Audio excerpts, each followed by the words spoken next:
In September of this year, we went on a 14-day road trip from Darwin all the way down to Perth, following the coast as closely as we could and trying to squeeze in everything that we possibly could. We did it in a camper van. Over the next few weeks, I'll be putting out videos following our trip, so be sure to subscribe so you get all of these videos coming through into your inbox. If you do have any questions about any of these places that we went to and the things we saw, let me know in the comments below here and I'll do my best to answer them. Now, we flew into Darwin from Sydney and got in at midnight. So I kind of call that day zero. We stayed overnight in Darwin, just at the Macquarie Airport Resort. Day one, we drove from Darwin down to Katherine, getting some groceries before we left. And we stopped along the way at a couple of places. We stopped at Adelaide River, Pine Creek, Edith Falls, and we went and checked out the Katherine hot springs as well, but it was starting to get dark. It's about 300 kilometres and it is approximately 4 hours without stops. Day two, Katherine to Kununnura. It's about 515 kilometres. It's about 7 hours. It's a long drive.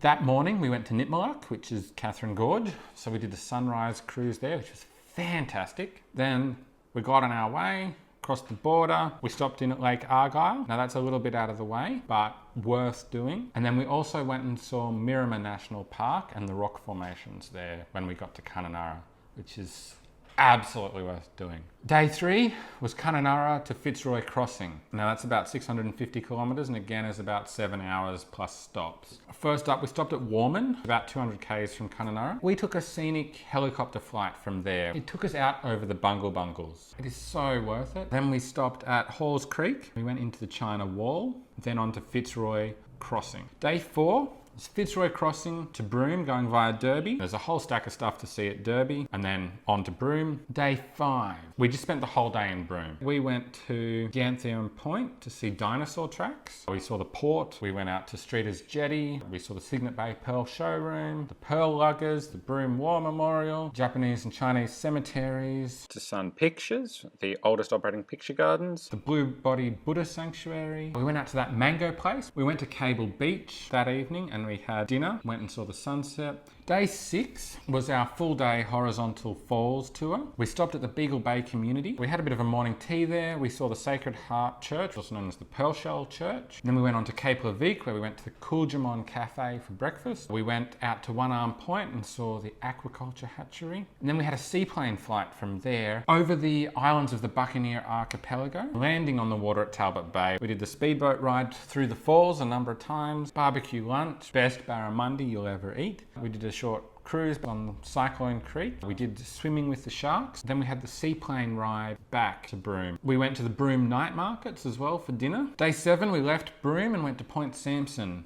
stopping in at Port Hedland along the way, which is a good 8.5 to 9 hours worth of driving.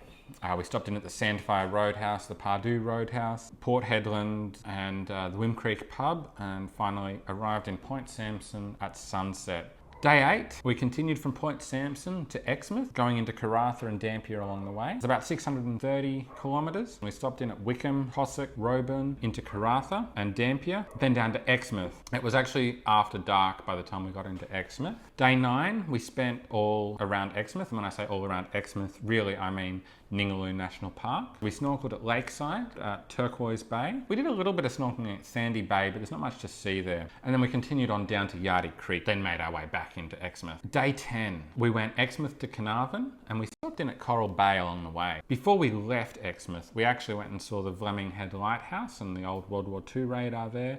And we also saw the Jarabi Turtle Centre. Now, on the way out of Exmouth, we also stopped in at the Learmonth War Memorial and then Coral Bay. We then continued on the rest of the way down to Carnarvon. We got there around sunset. We did get to see the sunset over the water. We went out to 1 Mile Jetty. Day 11, the Quabba Blowhole. We went through the Fresh Food Trail. Then we went back out to 1 Mile Jetty and we took the little choo-choo train as far as it goes. We went to the Shearers Museum, the Space and Technology Museum.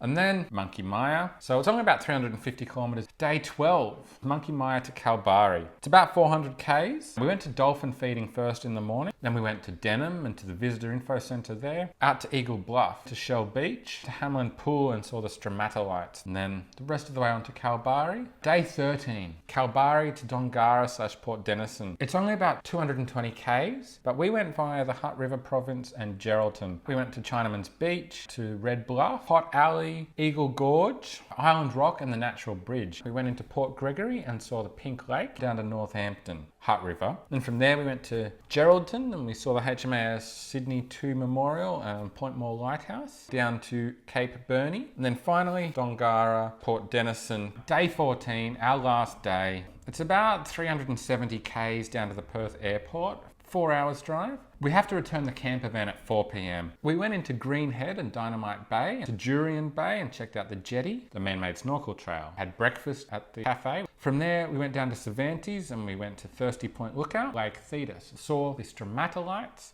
and thrombolites to the pinnacles. And from there, we made our way down to Perth, got our camper van returned just in time, got an Uber around to the airport and picked up a hire car, drove over to Cottesloe Beach and watched the sunset, and then dinner at Mika Turkish restaurant in Subiaco. Then we made our way to the Kings Park War Memorial. We made our way back to the airport, got there at about 9 o'clock, checked in for our flight, which left at 12:30 in the morning and arrived back in Sydney at 6 in the morning. So I hope you found this video helpful. For more like this from me, be sure to like it and also subscribe. Click the subscribe button and you'll get a whole heap more videos about each of these places in more detail with lots of photos and videos and that sort of thing. And I'll try and answer everything I can about them. And hopefully that'll be really helpful for you.